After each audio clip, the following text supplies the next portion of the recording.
Hi viewers, ఈరోజు మంచి మాట కార్యక్రమానికి స్వాగతం సుస్వాగతం. గుడ్ పేరెంటింగ్లో భాగంగా మనం ఈరోజు ఆచార్య దేవోభవ అనేటటువంటి ఆర్యోక్తి గురించి చెప్పుకుంటున్నాం. ఆచరించి చూపించినటువంటి వాడే ఆచార్యుడు అనేటటువంటి విషయాన్ని మన పురాణాలు ప్రవచిస్తున్నాయి. ఇక్కడ ఈ సందర్భంగా ఒక చిన్న ఇన్సిడెంట్ని, ఒక చిన్న సన్నివేశాన్ని మీ కళ్ళ ముందుకు తీసుకొస్తానండి. ఒక బాలుడు 5th క్లాస్ చదువుతున్నాడు. అతనికి గురువు గారు, వాళ్ళ సైన్స్ టీచర్ గారు ఒక చక్కటి విషయాన్ని బోధించారు. ఏంటంటే పక్షులు ఎలా ఎగురుతాయి అనేటటువంటి విషయాన్ని బోధించారు. ఆ పిల్లవాడికి అర్థం కాలేదు. వెళ్ళి గురువు గారిని, అయ్యా నాకు అర్థం కాలేదు, ఏం చేయమంటారు అని అడిగితే, సాయంత్రము నువ్వు సముద్రం ఒడ్డుకురా, వస్తే కనుక పక్షులు ఎగురుకుంటూ తిరిగి వస్తూ ఉంటాయి, అప్పుడు నీకు అర్థం అవుతుంది, నేను చెప్తాను, నువ్వు నీ స్నేహితులు కలిసి రండి అని ఆయన చెప్పారు. చెప్తే సరే పిల్లవాడు తన స్నేహితులను తీసుకొని వెళ్ళాడు. వెళ్తే అప్పుడు ఆయన ఎగిరే పక్షులను చూపించి దాని వెనకాల, పక్షి ఎగరటం వెనకాల ఉన్నటువంటి సైంటిఫిక్ ప్రిన్సిపుల్ని చక్కగా వివరించి చెప్పారండి.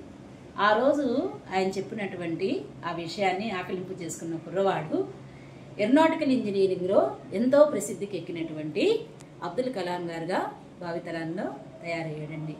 అంటే చిన్నప్పుడు తన గురువు గారు చెప్పినటువంటి విషయాలు తనకి ఏరోనాటికల్ ఇంజనీరింగ్ పట్ల ఆసక్తిని కలిగించాయి అనేటటువంటి విషయాన్ని కలాం గారు తన వింగ్స్ ఆఫ్ ఫైర్ అనేటటువంటి ఆత్మకథలో రాసుకున్నారు. ఆ గురువు గారు శివసుబ్రహ్మణ్య అయ్యర్ గారు, ఆయన అబ్దుల్ కలాం గారు.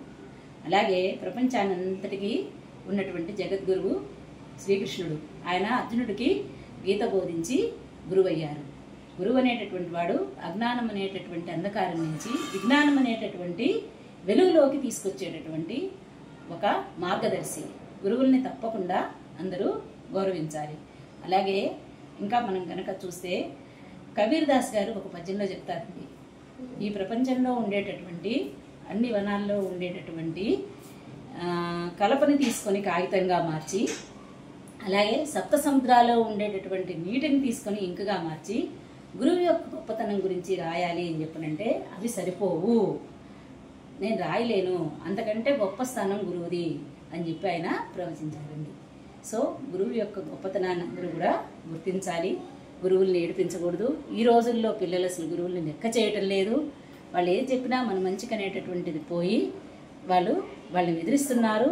అలాగే ముందరే ఒక మాట మాట్లాడి వెనకాల ఏమన్నా వాళ్ళని హేళన చేయటము, కామెంట్స్ చేయటం ఇట్లాంటివి చేస్తున్నారు. ఇది పిల్లల్లో ఇటువంటి ప్రవర్తన కూడదు. గురువు తన మంచిని కోరుకుంటారు. తన తల్లిదండ్రుల కంటే కూడా ఉన్నత స్థానాన్ని అలంకరిస్తే ఎంతో సంతోషపడతారు అనేటటువంటి విషయాన్ని గుర్తించాలి. గురువుల్ని చక్కగా గౌరవించాలండి. నమస్తే.